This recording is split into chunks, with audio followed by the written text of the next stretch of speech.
First, it was basically all white here before it became black. Now it's mixed, which I think is a better thing.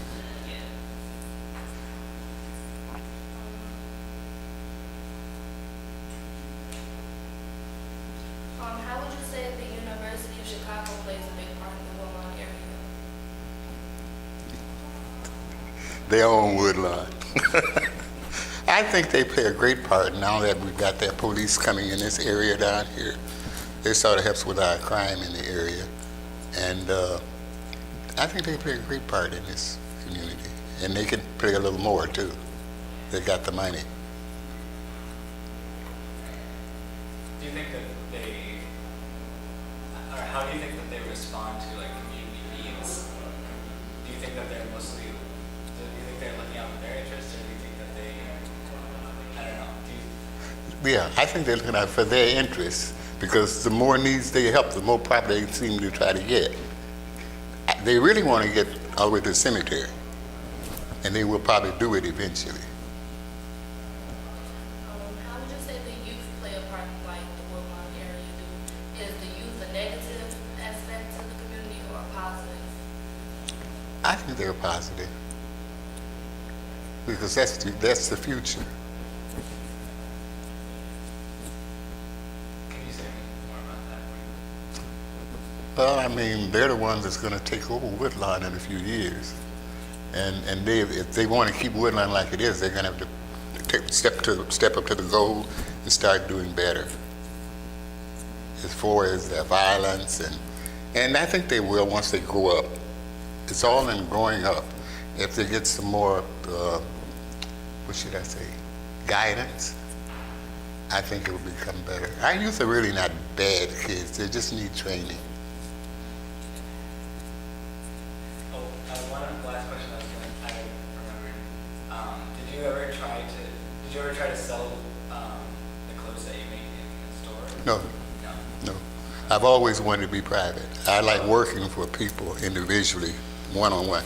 I work for families. Like, I've done prom dresses, and then when they get out of school and get married, I do the wedding gowns, and then when they have babies, I do their clothes, and then I've got one family I've done 3 generations of clothing, and they live in Puerto Rico. The father worked with me at Western Electric. The daughter modeled for me a few times, and he said, when my daughter gets married, I want you to do her wedding. I thought he was kidding. And maybe 15, 20 years later, she got married.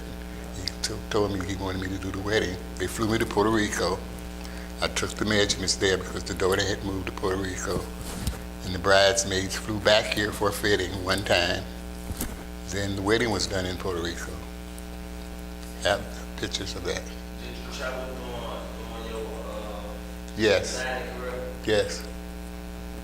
Mostly doing modeling.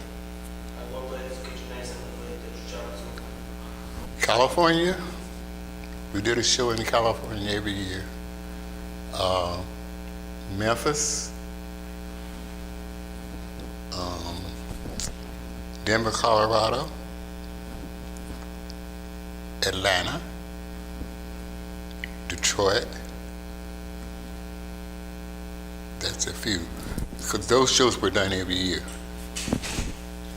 annual shows. What are some flaws about being a fashion designer? Like, have you ever went into, since you had took it into as a business career, have you had like downturns during your career of being a fashion designer? I never had any. I guess it's because I sort of stayed to myself. There's a lot of competitions in the fashion show business because everybody wants to get that job. So, but when you get settled and you're doing a good job, they'll keep you coming. For instance, there's a club here in the city of teachers that's called the Guild. They've had 42 shows. They just retired. I did 39 of the 42 shows every year.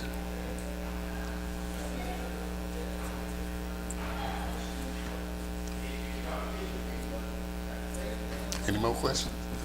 No, that's great. I also taught sewing at Tesla. You know what Tesla is? The pregnant girl school. with the little pregnant girl sitting in the yard up on 67. You taught fashion design? Yeah, no, I taught fashion. I taught sewing. I had a group of boys and a group of girls in the evening, and we had evening classes, and I taught up there for 2 years. You know. I guess this wraps up this interview. Thank you. Well, thank you for having me.